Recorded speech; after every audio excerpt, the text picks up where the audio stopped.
Hi, I'm Danielle Kelly. Welcome to another JPR Live Session where we get to meet artists we admire and hear one-of-a-kind in-studio performances.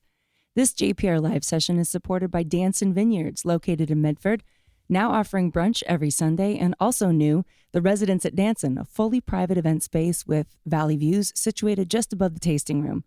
Reservations and event space booking and more can be made at dancin.com. I am thrilled to introduce our guests today. These rockers have shared stages with the likes of Wilco, the Flaming Lips, the Hold Steady, Lucinda Williams, the Black Keys. They made network appearances on the Late Night Show with David Letterman. They've been on Austin City Limits. Their band's roots, originally Cincinnati, Ohio. They've turned Texas transplants. They're out on tour in support of their 6th studio album. Welcome to JPR, the Heartless Bastards. Hi, how's it going? Hello, good. I'm so thrilled you're here. Thanks for taking time on your day off. I know time is so precious on tour. Thanks for being here with us today. Thanks for having us. Fronting the Heartless Bastards is Her Rocking Highness Erika Wennerstrom. She's vocals and guitar. And Erika, could you help us introduce who else is here in the studio with us today? Sure, we have Arun on guitar, Arun Bally, and Sam Pankey on the bass, Greg Clifford on the drums.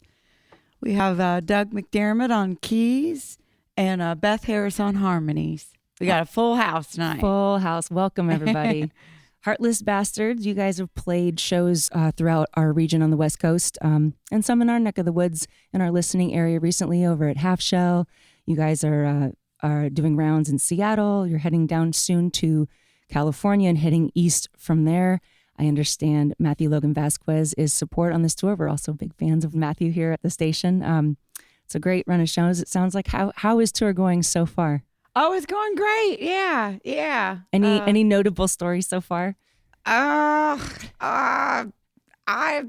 that I can. I can't. Anybody remember something? I don't know. The heat in Tucson. Oh yeah. Oh my God. It was like 118 degrees in Phoenix when we got out for Holy gas. smokes. I don't think I've ever experienced that. Did you perform in that kind of heat?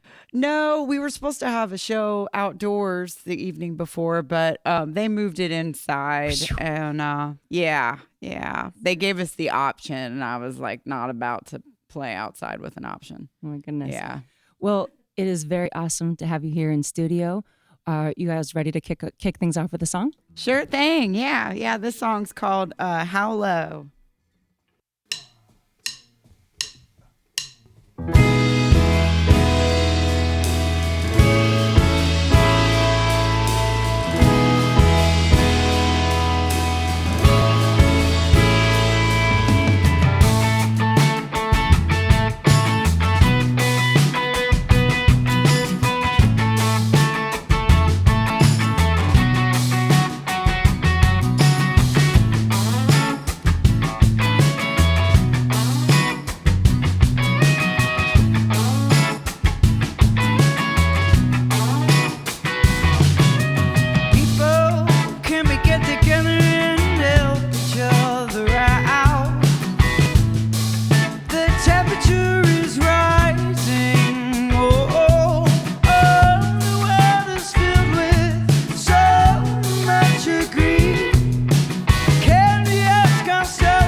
Heartless Bastards peeling the paint at Jefferson Public Radio with How Low from their new album, A Beautiful Life, which is available on all streaming platforms.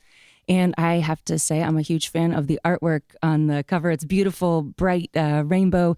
And you can buy copies of that on CD and vinyl and on beach towels at their website, theheartlessbastards.com. That's one of my favorite pieces of merch I've seen so far. Have you seen fans sitting on the towels yet at shows yet?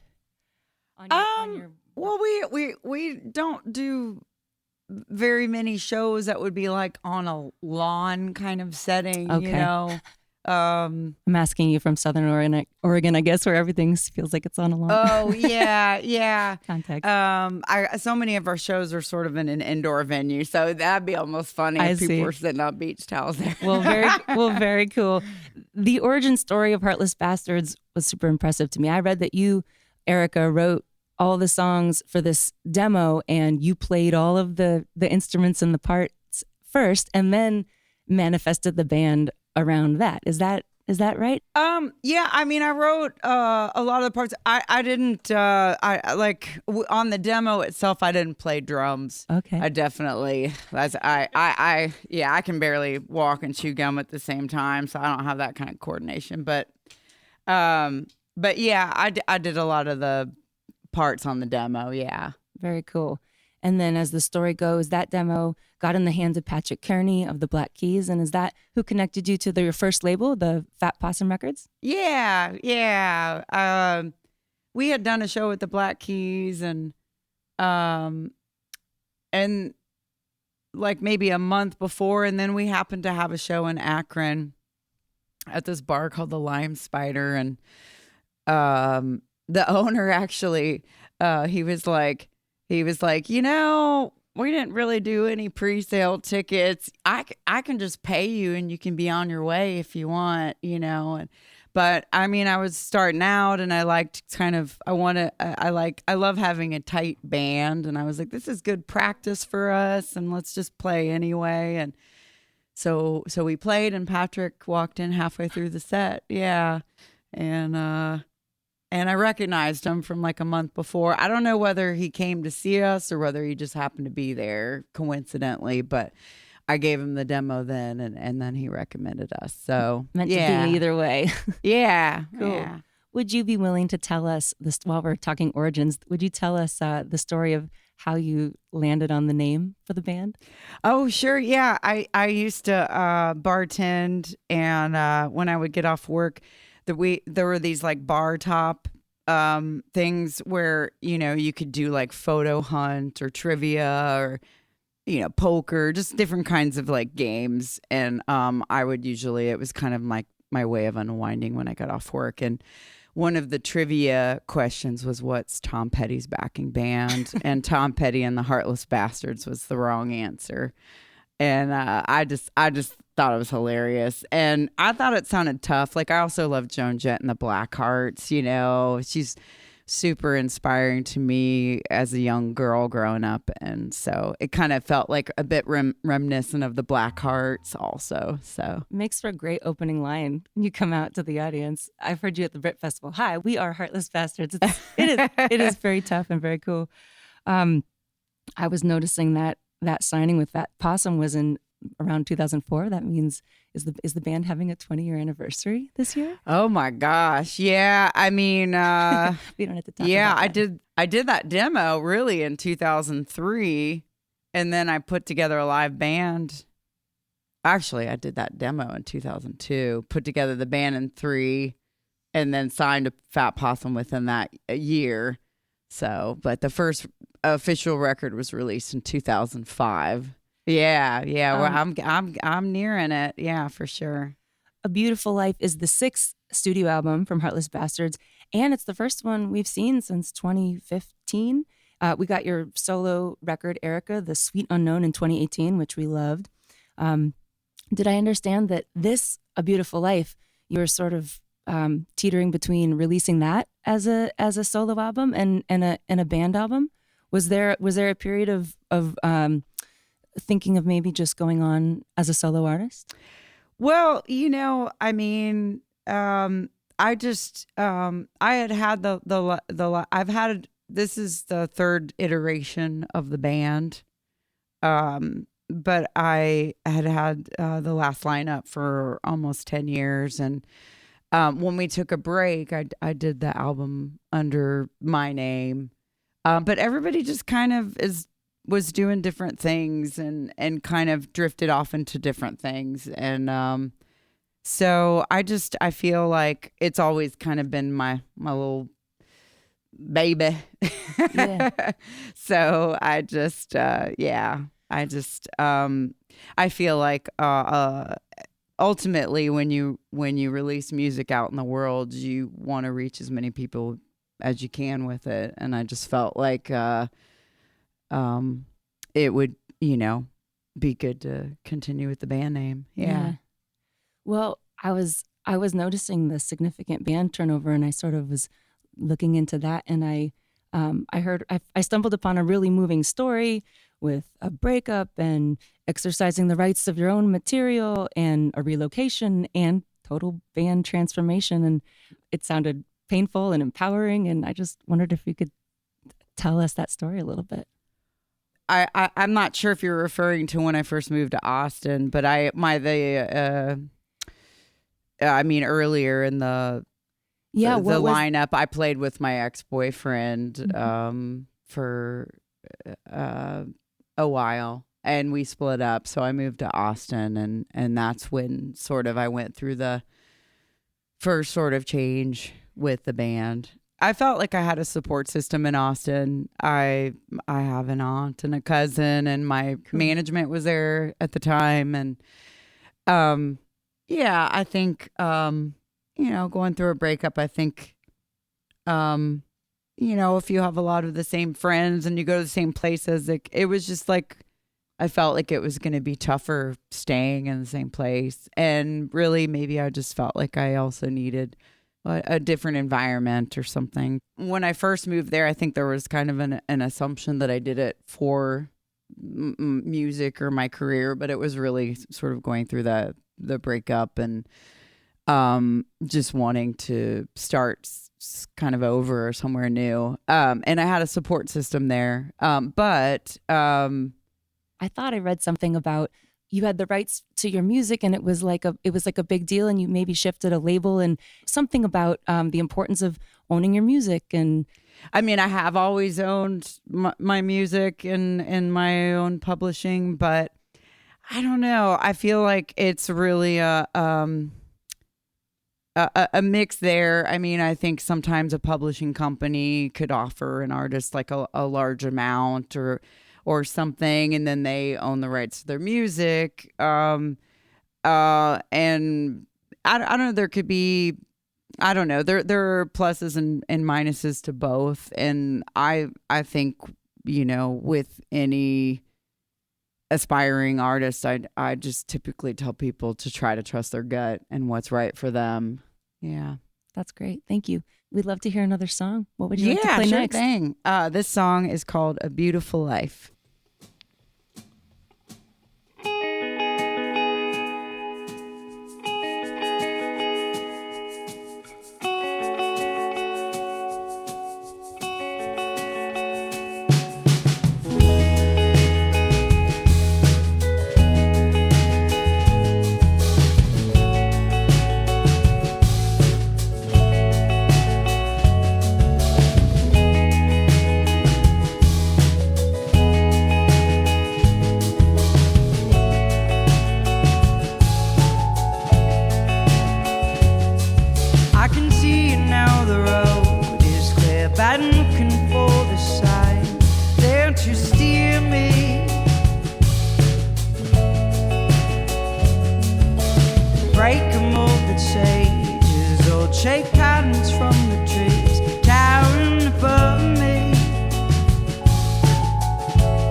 It's a beautiful life. Oh, oh, oh, if you let it be.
Can we be good to each other?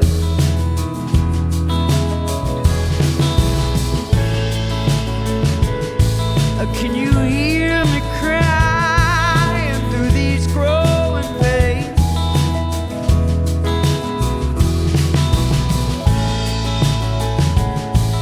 Can you hear me laughing through these growing pains?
Heartless Bastards live at JPR with the title track of their brand new album, A Beautiful Life. I was just thinking, Erika, how powerful your voice is and what a force of nature you were on stage. And I read somewhere that you used to be shy on stage back in the first days of your first guitar. Oh yeah, I mean, I think I still am a little bit, but I've gotten a bit better That was my next question. Talking to the audience. I mean, God, when I first started out, I mean, I think how is everybody doing tonight is about, and thank you is about maybe the 4 words that I said, or I don't know how many words that is, but anyway, yeah. Sure. Yeah, I was gonna ask what you do, if there's anything you do to like overcome that, because you just seem so confident on stage. Are there any rituals, free show rituals, or things you do to get ready? Well, we do a little butt bump. It's just kind of like a high five. We just kind of bump butts. Oh yeah, cool. I can't believe I said that on the air. It's just yeah. We're just being silly, We have a little fun being silly. Perfect. The album sort of seems like it could have been written, intended to be maybe listened to from beginning to the end, like straight through, like a story of an album. Is that how you intended it to be listened to? I mean, I definitely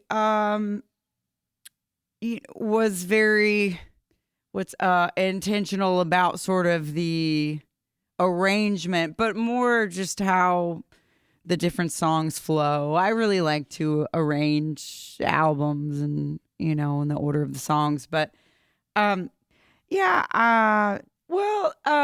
maybe because I grew up listening to albums that way, I still very much care about the way an album's arranged and don't assume that somebody's just going to listen to like one song on Spotify playlists or something, Mm-hmm. So I put some care into that.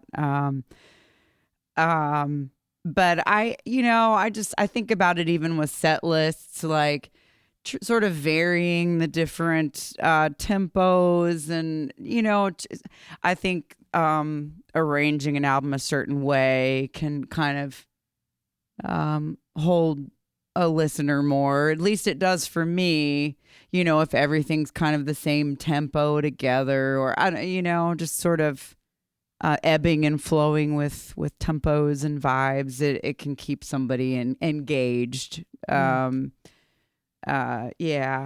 And a lot of the albums, message is I think the overall theme is kind of is love, and sort of it's starting with ourselves, and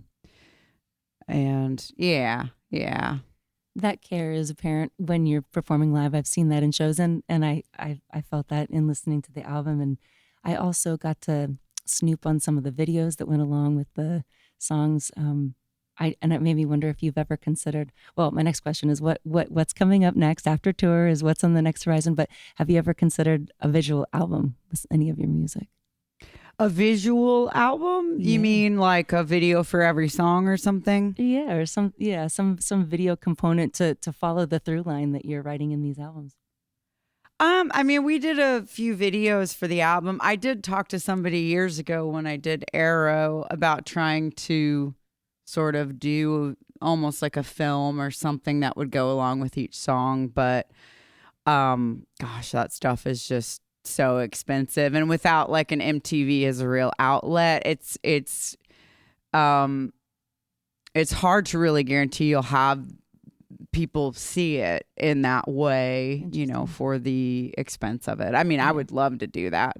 Maybe at some point I had thought of like filming some kind of Western story for Arrow. Oh, cool. Well, that just makes every video you have out just more special. They're really cool. Listeners, if you haven't checked out the videos for Heartless Bastards, check them out. They're gorgeous. They're just as much a rainbow as this rock band is in the studio right now. We've got rainbows on the guitar straps and the drum head and the guitar pedal, and they're just a rainbow bunch. What else, as far as tour coming up, what are some things you're looking forward to? Post tour, I think. I can't wait to see my dog Piper. She's the best. I'm gonna see my family, and I really am feeling inspired and ready to really get get going with the next album. You know, for some reason with the pandemic and things, and then with this album was recorded right before the pandemic, and then so it was finished.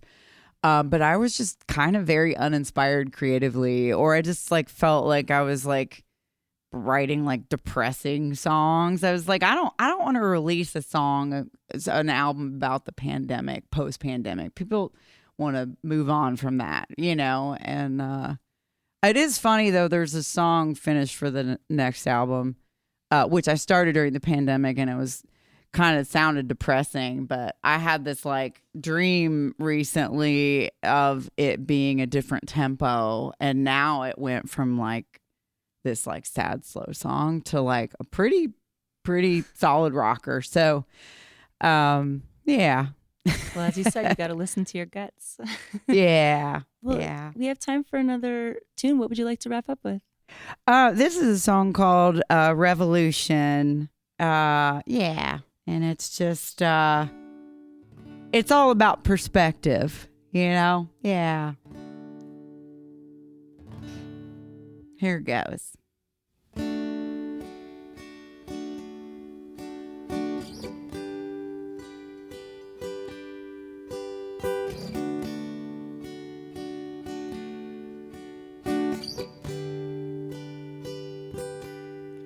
Where you going, my friend? Have you forgotten when there was a time filled with hope instead of fear that's in your heart? There was a time when life was simple and innocent to start. Do you remember? Do you remember? Where you going, my friend? Have you forgotten when there was a time when false information wasn't so rampant in the sphere? There was a time when you weren't questioning everything you hear. Do you remember? Do you remember? Constantly being advertised, life commercialized and disguised as happiness and pills and potions, fancy threads and cars in motion, hypnotized by gilded lies to line the pockets of so few, while hungry politicians feed bone to the masses to ensure their status as it further divides the classes. Are you a born with a voice? So open up and speak your mind. Raise consciousness and elevate how we all relate. Don't hesitate, no need to be a better smiler than anybody else. Leave judgment at the door for others and yourself. The revolution is in your mind. The revolution is in your mind. The revolution is in your mind. The revolution is in your mind. Big brother's watching you and trying to sell you something new. And I just want to take away the blues. Big brother's watching you and trying to sell you something new. And I just want to take away the blues. The revolution is in your mind. The revolution is in your mind. The revolution is in your mind. The revolution is in your mind. Revolution. Oh.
Revolution, Heartless Bastards live at JPR. You can find that new album, A Beautiful Life, on their website, theheartlessbastards.com. Check it out. Also go there to buy their beautiful CD, vinyl, and A Beautiful Life beach towel. Go order mine right now. Theheartlessbastards.com tour information. Thank you so much for spending your night off in Ashland with us. Beth Harris on the backing vocals, Doug McDermott on the piano over there, Greg Clifford banging on the drums, Sam Pankey on the bass, and Arun Bali on the guitar. Thanks, you guys, so much. Have a wonderful rest of your tour. Don't be strangers next time you pass through. Thank you so much for having us. Yeah, we had a great time. Thank you. I'm your host, Danielle Kelly. This session has been engineered by John Griffin. Our live sessions are archived on Apple Podcasts, Stitcher, Spotify, under JPR Live Sessions, and on the Music and Live Sessions tab on our website, ijpr.org. JPR Live Sessions is supported by Dancin Vineyards, now offering brunch every Sunday from 10 to 2, featuring a rotating seasonal menu with brunch-inspired drinks. Also new, The Residence at Dancin, a fully private event space with valley view situated above the tasting room. This distinctive venue is designed for small, intimate events and weddings and corporate retreats and get-togethers of up to 30 guests. Brunch reservations and event space booking can be made at dancin.com and by calling 541-245-1133.